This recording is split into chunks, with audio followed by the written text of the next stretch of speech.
УКМК көз кыш мезгилине карата Кыргыз көмүрдүн Кара Кече филиалына Альфа Атайын бөлүгүнүн 12 кызматкерин берди. Бул тууралуу ишкананын директору Мирлан Жакыпов бүгүн 5 октябрда 1 радионун эфиринде айтты.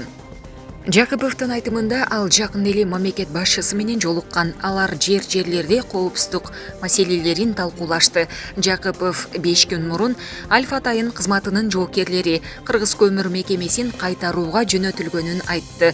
Мамлекет башчысы менен Камчыбек Ташиев мага Альфа офицерлерин бөлүп беришти. 12 Атайын кызматтын офицерлери биздин коопсуздук кызматынын 20 кызматкери менен бирге объектини курал менен кайтарууда, деди ал. Мындан тышкары Кыргыз көмүр ишканасынын Кара Кече филиалына видео байкоо камералары орнотулду. Депутаттар Самат Ибраев жана Бактыбек Турусбеков демилгелеген Улуттук банктар жана банк ишмердүүлүгү жөнүндөгү мыйзамга өзгөртүү киргизүү жөнүндө мыйзам долбоорун финтех долбоору деген ат менен көбүрөөк белгилүү. Жогорку кеңештин экономикалык жана фискалдык саясат боюнча комитети четке какты. Бул тууралуу Спутник сайты билдирди. Мындай чечим кабыл алынган жыйындын жүрүшүндө депутат Дастан Бекешев коомду буга чейин чуу жаратып, белгилүү болуп калган долбоорду талкуулабай туруп эле добуш берүүгө чакырды. Жыйынга катышып отурган Улуттук банк менен экономика жана финансы министрлигинин өкүлдөрү дагы мыйзам долбооруна каршы деген пикиринен кайтпаганын билдирди. Жыйынтыгында комитет мүчөлөрү мыйзам долбоорун четке кагышты. Каныбек агай, президенттин кечеги кайрылуусу коомдо чоң талкуу жаратты. Президенттин кайрылуусу купулуңузга толдубу? Президенттин кайрылуусун эл албетте күтүп жаткан. Акыркы жыл абдан динамикалуу болду. Президенттик шайлоо, 2 референдум, жергиликтүү кеңештерге шайлоолор, эмне деген түйшүктүү иш-чаралар. Ушулардын баары тынч өткөнү элдин олжосу. Ызы чуудан калкыбыз бир отоло тажап өтүптүр. Албетте көйгөй маселелер арбын. Айрыкча экономикабыз кризистен чыга албай келет. Президент өзүнүн кайрылуусунда курч көйгөйлөрдөн качпастан эле ачык айтканы дурус болду. Аны жашыруунун эч кереги жок. Кыскасы, президенттин кайрылуусу мага жакты. Канча кыйынчылык болбосун, азыр аны колдоп туруубуз керек. Дагы бир катаклиздин кимге кереги бар? Садыр Нуркожоевич бийликке келгенине 1 жыл болуптур. 1 жылда эмне өзгөрдү? 30 жылдык жаңы тарыхыбызда көп түйшүктөрдү өзүбүз эле жаратып келбедикпи? Эми аны оңдоп, түзөп алууга кандай гана эрк, күч жана энергия талап кылынышы керек. Акыркы жылы стабилдүүлүк орун алганына дагы каниет кылалы. Кымбатчылык, баткен кырсыгы, баш аягы көрүнбөгөн ковид коркунучу бир топ эле азап салды элге. Бирок чыдап биригели, бөлүнбөйлү. Алдыда оор кыш мезгили турат. Бийлик кадр маселесин адилет чечип берсе деген үмүт. Билимсиз ээн баштар өлкөнү артка тартып жатышат. Анан албетте коррупция. Ушул илдеттен кутулуу боюнча 1 жылда эбегейсиз зор иштер жасалды. Бирок адекваттуу жазалар болбой жаткандай, муну күчөтүү керек. Акыркы күндөрдө популярдуулугу күндөн күнгө артып жаткан кореялык Игра в кальмара сериалы кыргыз тилине которулду. Бул тууралуу маалыматты Кыргызстандагы телеканалдардын биринин жетекчиси билдирди. Анын айтымында көрөрмандар эми сериалды кыргыз, орус жана англис тилдеринде көрө алышат. Белгилей кетсек, Игра в кальмара сериалы Netflix порталында биринчи жолу эң популярдуу кореялык сериал катары табылды. Анда акча, ачкөздүк, саткындык жана алдамчылык чагылдырылган. Эрнест Карыбеков: президент жалгыз иштеп жаткан үчүн ага баарыбыз жардам беришибиз керек, деди бүгүн 5 октябрда Назар Ньюс маалымат агенттигине эксперт Эрнест Карыбеков. Президенттин кайрылуусун окудум. Бардыгы туура айтылган. Ошол эле кумтөр боюнча, энергетикадагы абал боюнча жакшы айтылган. Албетте Садыр Жапаров чоң маселелерди чечип атат.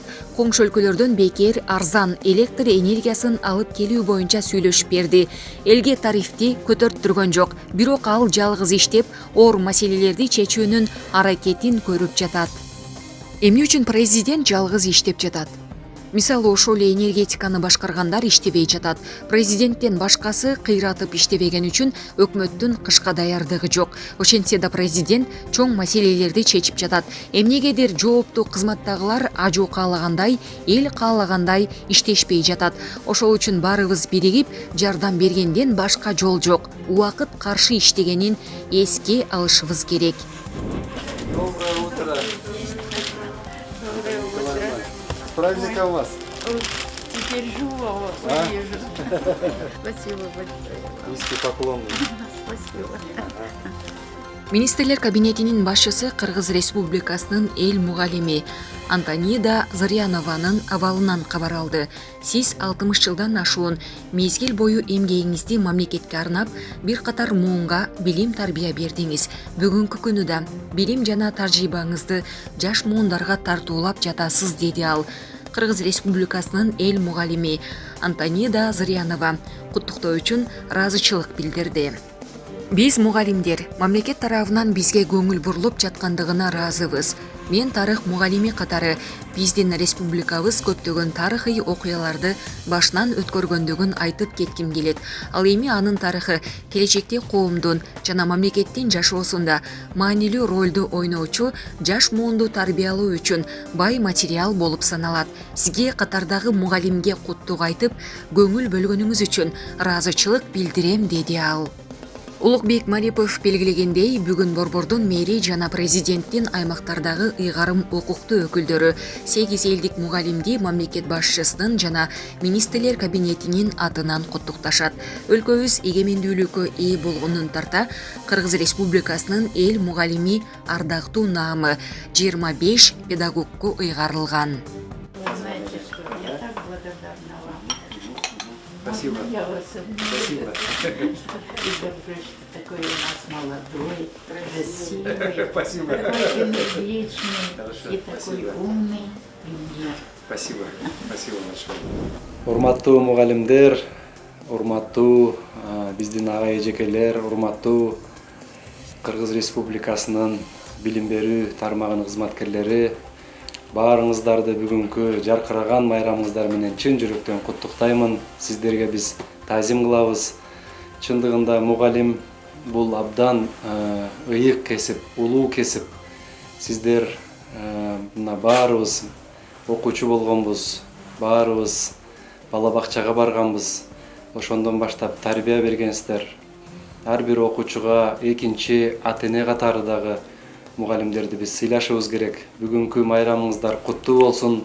Мамлекет болгон күчүн жумшайт. Мындан ары дагы сиздерге шарт түзгөнгө, билим берүүнүн сапатын жогорулатканга. Ошондуктан дагы бир жолу бүгүнкү майрамыңыздар куттуу болсун. Бүгүн мына Антония Николаевнаны келип Кыргыз эл мугалимин куттуктап келип отурабыз. Мына эжекебиз 60 жылдан ашык Кыргыз элине, Кыргызстандын окуучуларына сабак берип, өзүнүн билимин, өзүнүн тажрыйбасын, өзүнүн тарбиясын берип келе жатат. Ошондуктан учурдан пайдаланып дагы бир жолу баардык биздин мугалимдерди бүгүнкү майрам менен куттуктайбыз. Оорубаңыздар, аман болуңуздар.